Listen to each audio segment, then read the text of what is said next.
Hello everyone, Pulse here and welcome to another episode of Forging Fantasy, EverQuest Next. Now in this episode we're going to discuss the most recent roundtable response video, which was number 10 if you are curious, which was all about the public versus private building and landmark, and then we're going to discuss a few of the roundtable questions that we've missed, mainly because we've fallen a little bit behind admittedly.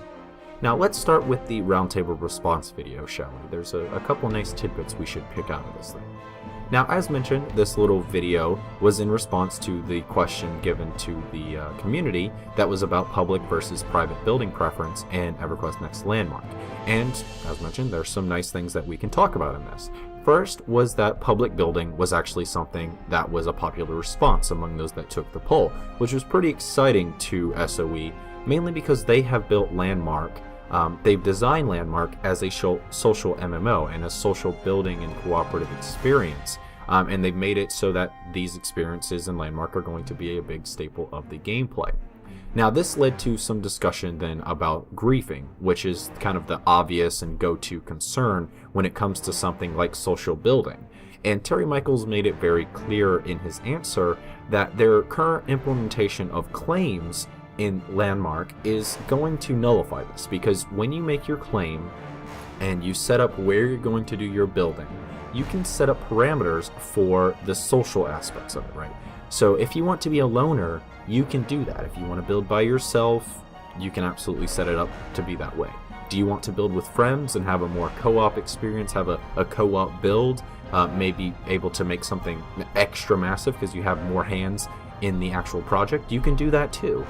If you're crazy enough to leave your claim open to the public, you can do that too. If you have the balls to let people roam around your little claim, you can absolutely do that too. So that's really cool. They've got a very open-ended system with the claim system implementation. That's very nice to see. And it's also nice to see that they've decided to stick to the social experience. And instead of detracting from the game, they've decided to add systems on top of it which will nullify the issues and keep it so you can allow someone to build with you, or you can build by yourself, and you can do your stuff, and you don't have to worry about having your claim and your creations annihilated by some random douchebag, for example.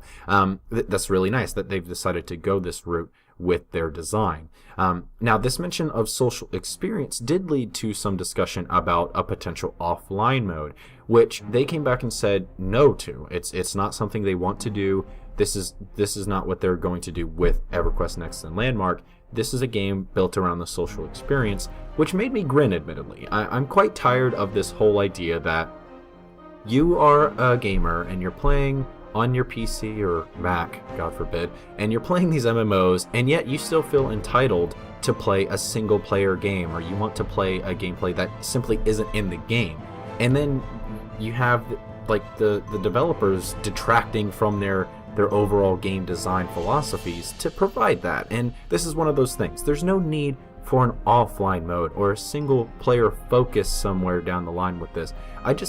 I'm really excited to see SOE is sticking to their own designs and their own goals with the game development instead of catering to every tiny little niche in the gaming space. If the game isn't for you, that's fine. You don't have to play every game that's out on the PC or out on your console of choice. If it's not for you, it's not for you. There are tons of games to play. You don't need to detract from the product for everyone else because you feel entitled. But I'm gonna stop ranting. You guys know my feelings on this whole entitlement bullshit. But let's get back on topic. Now, the mention of offline mode did bring about an interesting point, though, that I think is actually quite the concern. And that was what the community had mentioned to these guys, was because EverQuest Next Landmark and EverQuest Next, the MMO down the line, is going to allow people to make money through their SOE Player Studio system, how can they stop someone from copying their work or their techniques and then stealing their spot or their item or their creation on the marketplace and essentially just stealing their potential for money gain, right, through the studio system? And it's going to be hard for them to do. But Terry came out and was like, well, you know what?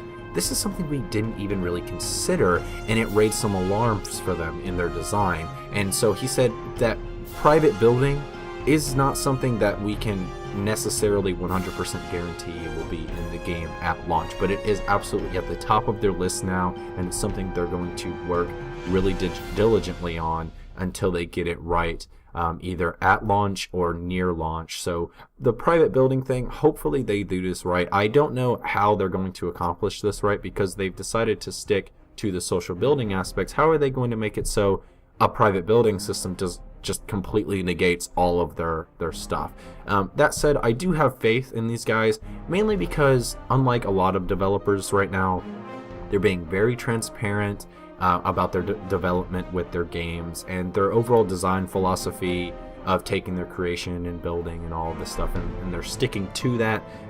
They're just really impressing me to the point that I have some faith in these guys. I will wait to see until I get all cynical, because they just come out time and time again and shown we are taking everything you guys say into consideration, but we are also the game designers. Our creation is not something you guys can manipulate wholly. So I think this is a good thing. They are sticking to their guns, and they're going to give us a product that they will be proud of, but we also will be proud of, because we're all in it together. So I have faith in what they'll deliver on this. I am curious to see what they come up with, though. Now, finally, before moving on to the roundtable questions, I need to mention that throughout this little short presentation from Terry and Omid, they made it very clear that they're not only looking at the polls for the roundtable questions, but also at the comments in forum posts.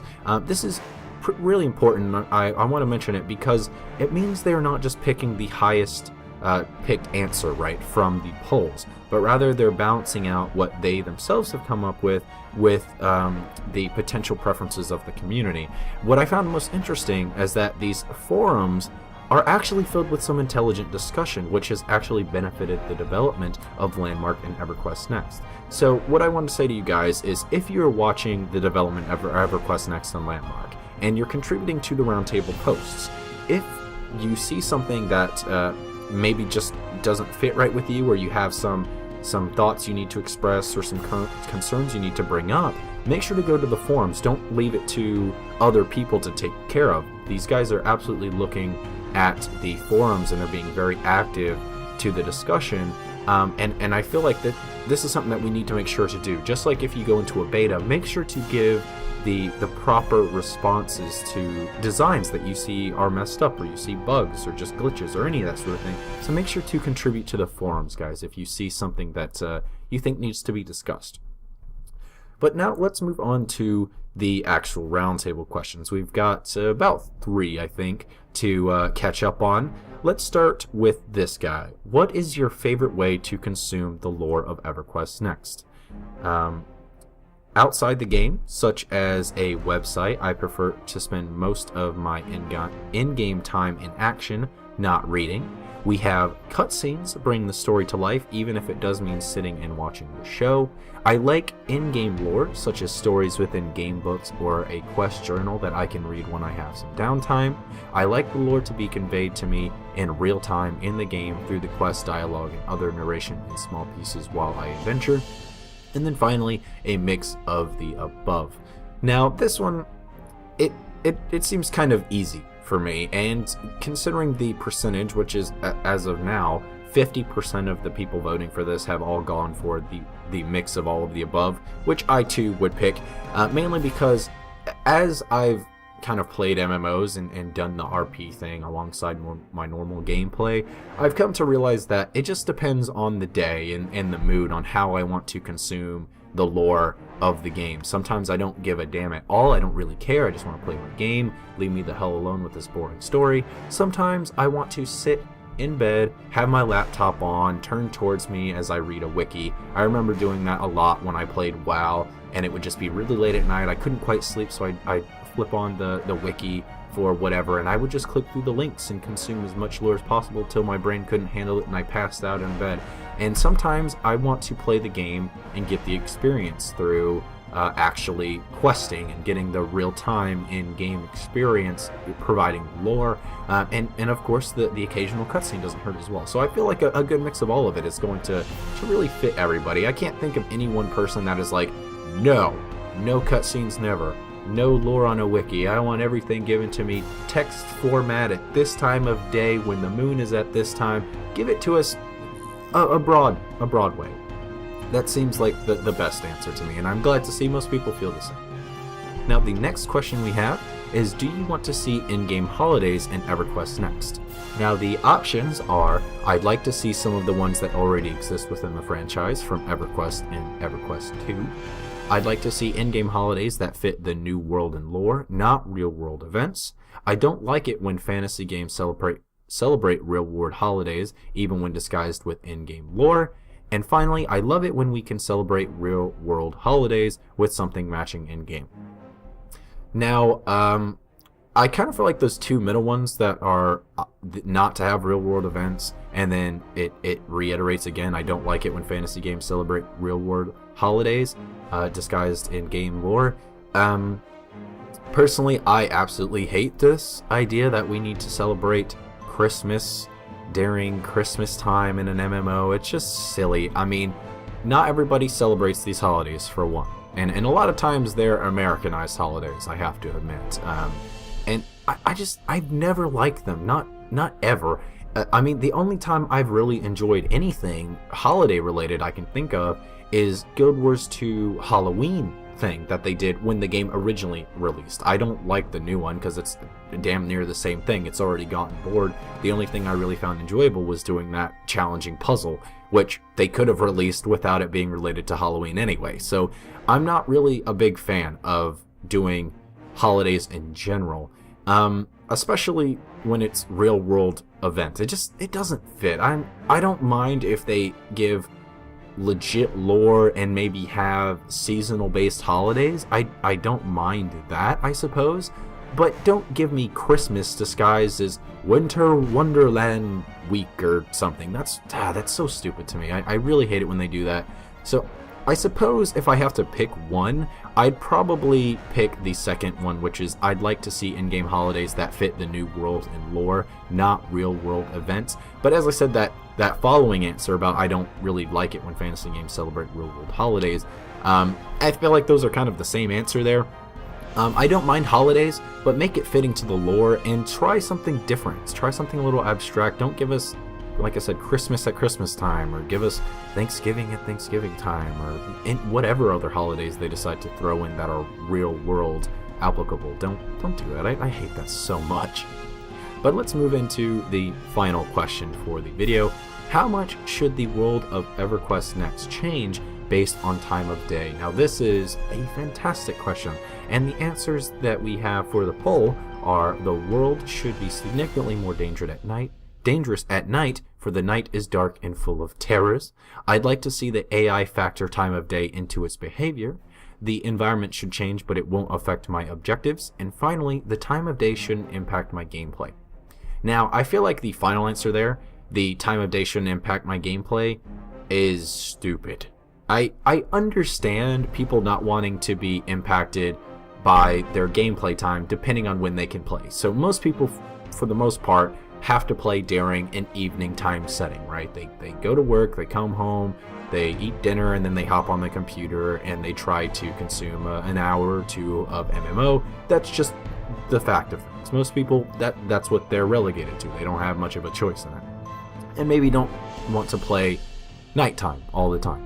The thing is, their day-night cycle doesn't have to be exactly the same as real world. They can easily change this to be a much shorter or a lot more different than ours. They can make it so that their world doesn't even shift on a 24-hour, and then when they scale it down and we have like 1 hour of day versus 30 minutes of night, they can get really creative with this thing. So I think that's a silly way to look at it. I would like to think that instead of just copying typical day-night cycles, they can give us something legit, because when it just changes the skylight, that doesn't really add anything to the gameplay, so it might as well not exist in my opinion.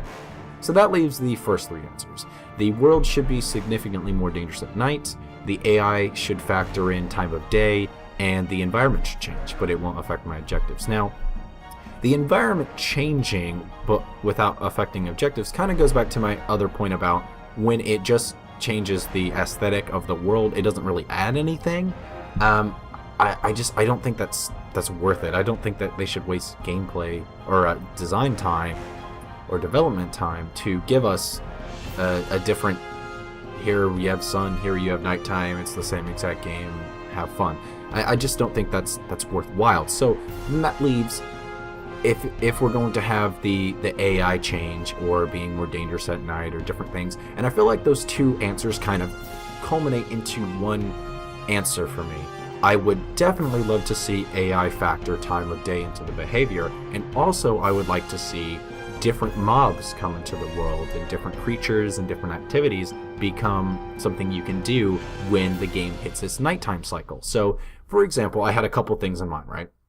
When it hits nighttime and you're by a city, for example, you've got the farmers that are just outlying of this city, and at nighttime, bandits or wolves come around, right? It's much more dangerous, but also the AI of the NPCs, not just the mobs that people would be fighting, are going to react. They will be fearful and they will run into the city, for example. Or maybe if they're pushed to the limit, they will pick up arms and start fighting with shovels and hoes, and maybe they'll rip off a sheep leg and beat the shit out of a bandit. As cool as that would be, that's what I want to see. I want to see the dynamic AI factor in the complications of nighttime coming along. So I really think that's the answer. I'd like to see the AI factor time of day into its behavior. That's what I'm going to put on the poll. But as I mentioned earlier, guys, you want to go into the forums and give your full answer. And I think I'm going to do that. I'm going to go into the forums and give my answer on this one in particular, how I think it should be a culmination of these things. You want nighttime to come along, and you want to feel the danger.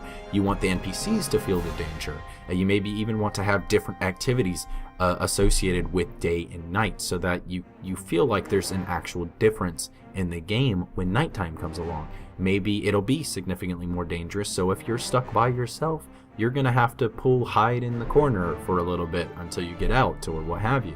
I think that would be really interesting, and I really hope that this is what EverQuest Next and Landmark maybe even would implement. And I think that's what they're going for. Usually when they give the answers like this, where they have like a couple associated with each other and then they have like one or two outlying ones, I think that they pretty much have it set in their mind, right? They want the AI to factor in day and night. So I am pretty confident we're actually going to see that, and I'm sure they'll clarify on this during their next video roundtable response thing, right?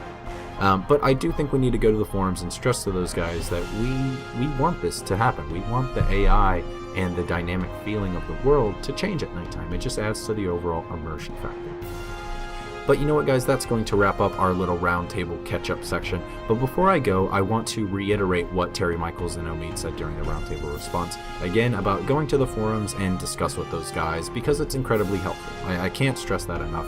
Make sure to go to the forums and tell them what you guys are thinking. Also, I want to mention about the signups for beta. If you haven't already, make sure to sign up on the EverQuest Next website. I'll have a link down below for beta signups. They've really been pushing the beta signups on a lot of different fan sites and stuff, and it seems to be that Landmark testing is going to begin very, very soon. So I'm super pumped to give it a try. Hopefully I get a beta invite, and I'm sure a lot of you guys are hoping the same as me. So make sure to go sign up for beta if you haven't already, and yeah, have some fun at Landmark if you get the invite. Thanks so much for watching, guys, and if you enjoyed this video even a little bit, please hit that like and subscribe button before you leave, and make sure to drop a comment down below on anything discussed in this episode or anything even remotely related to the channel or games in general.